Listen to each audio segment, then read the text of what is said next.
मोनसे फिसा इनफरमेशन लानानै फैदों आङो दिनै नोंथांमोननो फोरमायनो थाखाय। नोंथांमोना मिथिखागौ जे क'क्राझारनि मेडिकेल कलेज आरो क'क्राझार मेडिकेल कलेजआ एप्रुभेल मोनबाय NMC निफ्राय 14 फेब्रुवारियाव एप्रुभेल जादों आरो बेनि सायाव प्रमद बर' सारा मा बुंदो बेखौबो नोंथांमोननो जोबनायाव खिन्थिगोन।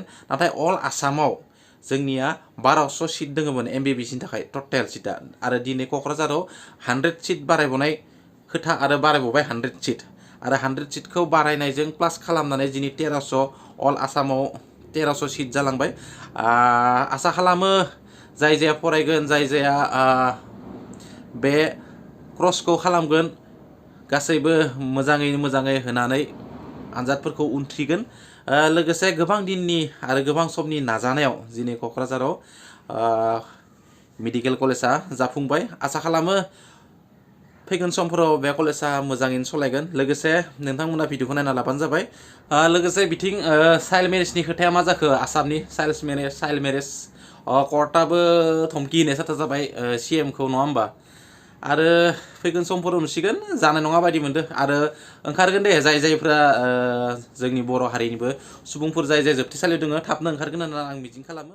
मेडिकेल कलेजत प्रिन्सिपाल प्रफेसार সকলক লৈ ইতিমধ্যে 63 ষ্টাফ ইয়াত আহিছে আৰু যোৱাকালি মেডিকেল কাউন্সিলৰ পৰা এপ্ৰুভেল পাই গ'ল। So Kokrajhar medical college full fledged এটা মেডিকেল কলেজ ৰূপ ধাৰণ ৰূপ পালে। সকলো ষ্টাফক যিখিনি আমাৰ ইয়াত teaching staff non teaching staff আছে তেখেতসকলকো কংগ্ৰেচুলেশ্যন জনাইছোঁ। তেখেতসকল অসমৰ বিভিন্ন মেডিকেল কলেজৰ পৰা ইয়াত তেখেতসকলক অনা হৈছে আৰু মই ভাবিছোঁ যে ভাল এটা অৱস্থাত থাকি ভাল পৰিৱেশত থাকি ইয়াৰ যিটো আৰম্ভণি সেইটো হ'ব। আৰু কিছুমান ফৰ্মেলিটিছ আৰু বাকী আছে, কিছুমান কাম বাকী আছে যিবিলাক ইয়াত ইকুইপমেণ্টবিলাক আহিব লাগে, এইবিলাক মানে লাহে হৈ আছে। চ' এনাদাৰ 2-3 মাহৰ ভিতৰত সব কাম ইয়াত আৰম্ভ হ'ব, এইটো মানে আমাক প্ৰিন্সিপাল ডাঙৰীয়াই জনাইছে।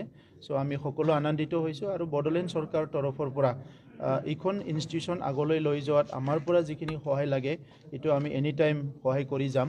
আৰু আৰম্ভণিৰ পৰাই আমি ভাবিছোঁ যে সেইটো সকলো দিশৰ পৰা খুব প্ৰপাৰলি ইন প্ৰপাৰ ৱে আৰু সকলো ঠিকমতে আমি কৰি যাব পাৰিম বুলি আশা কৰিছোঁ।